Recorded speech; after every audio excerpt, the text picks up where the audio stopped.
Hughie Fury versus Fred Cassie. I'm T Cozy, and this is with just 15 defeats.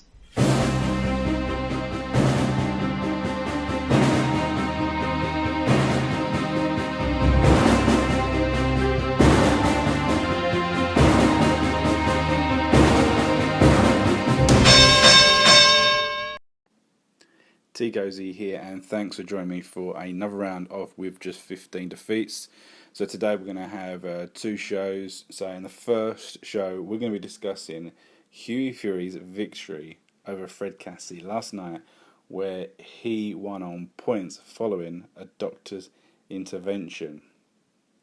So before we get on with this, I just want to say in the top right hand corner, it's going to pop up shortly with a poll.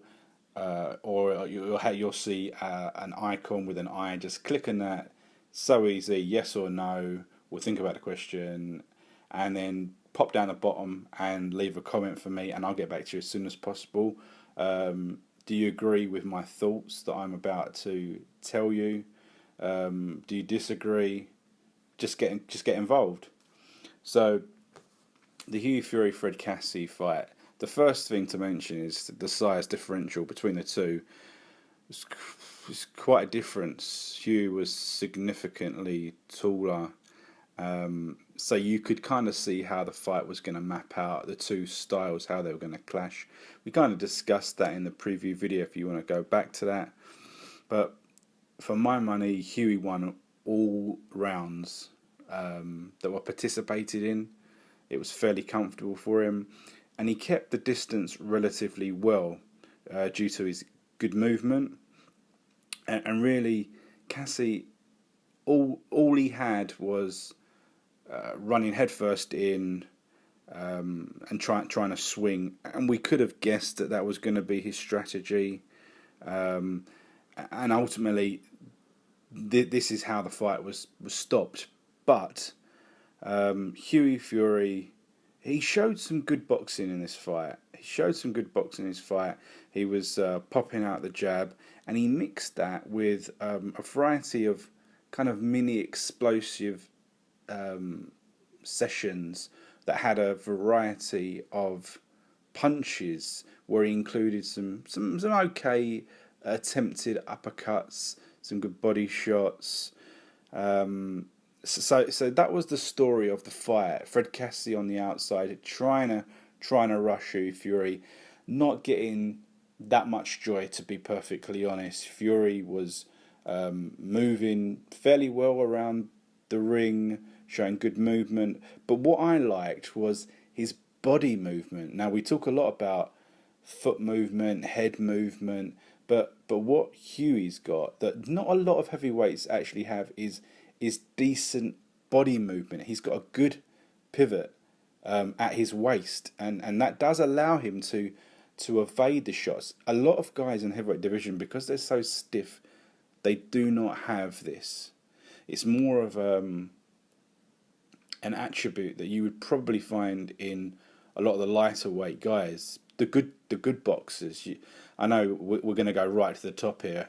Floyd Mayweather, he's the master of this. It's one of his, in my opinion, one of his great attributes is the pivot he has at the waist, that he's able to kind of lean back at the waist so far, and it's part of the reason why he evades so many shots. Now, I'm not going to directly compare Hughie Fury to Floyd Mayweather, obviously, but he does have that trait which not a lot of heavyweights have, which is only going to help him as he improves and gets more experience.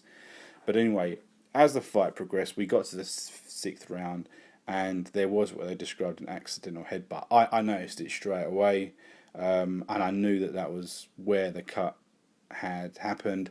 Cassie, straight away, he noticed the blood, and he tried to attack it. He landed one decent shot, and that probably made it a whole lot worse, and it was probably Cassie's best shot of the entire fight. It went on for a bit longer, and Fury managed to he got a bit it did unsettle him slightly, but he managed to get his act together, and he managed to regain a position in the fight. But then the referee decided in the following round that we need to see the doctor, and the doctor decided that we need to stop it. And to be fair, I'm happy. I'm fine with that. Really, as we say, Fury was completely dominating the fight, and we don't want to see anyone sustain serious injuries that could prevent the career progressing, particularly in a fight that was going the way it was going. So anyway, Hughie won the fight. The judges ringside had mixed opinions. A couple of them gave a few rounds to Cassie, where I don't think he did enough in any round to win one. So I would have given all rounds to Fury. But the conclusion that I've come to on this fight is that it was a tricky opponent. It was a tricky opponent. Now, actually, I saw a video on YouTube from one of my fellow boxing pundits, quite a good one, and he made a comment that he did not believe that this was a good fight on the basis that as Hughie Fury progresses, he's unlikely to face someone like a better version of Cassie. What Cassie brings to the table, there isn't really anyone in the top 15, top 20, which that is a fair point and 100% correct. But for me, you've got to appreciate that where Hughie Fury is in his career. He's 21 years old, and we discussed in the preview video when we compared Hughie Fury to Anthony Joshua and Tyson Fury and all these guys. He's so inexperienced. He became a professional as soon as he was an adult, so he's got no amateur adult experience. His amateur experience is against juniors, which is this is different. You're fighting men now.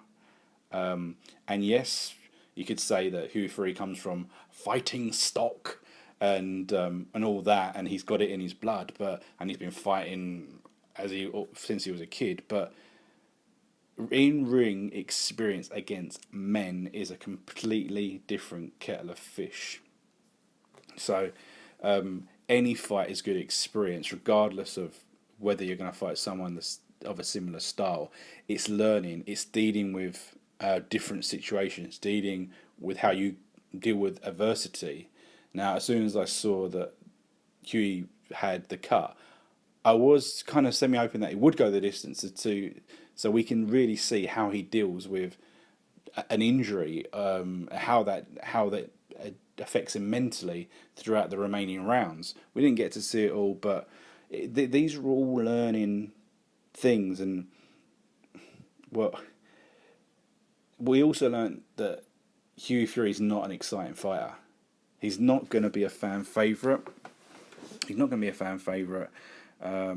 But you have to remember, like I said, he has have a lack of experience, and you had the crowd. You could tell that they weren't that excited about this fight. There was a lack of atmosphere. And I think that Hughie Fury is suffering from like the Tyson effect, the fact that Tyson is a champion, and people are automatically thinking, well, Hughie Fury, when's he going to become a champion? You also obviously got the whole situation with Anthony Joshua. He's a champion now.